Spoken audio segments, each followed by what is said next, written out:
السلام علیکم دوستو، آذان کے کچھ آداب پیش کرتے ہیں۔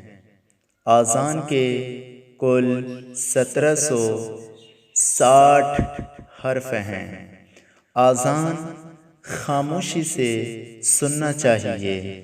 اعلیٰ حضرت فرماتے ہیں، آذان کے وقت جس نے بات کیا ہو سکتا ہے مرتے وقت اسے کلمہ نصیب نہ ہو۔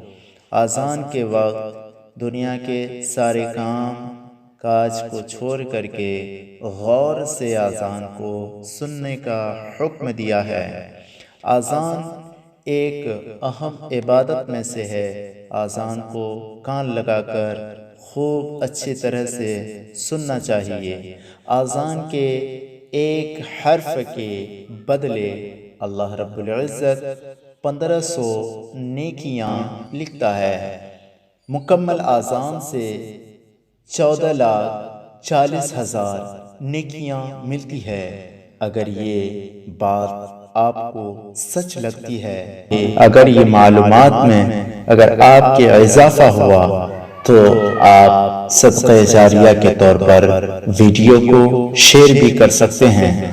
دوستوں میں شیئر کیجئے اور دوستوں کو اپنے ساتھ چینل کو سبسکرائب بھی کروائیں۔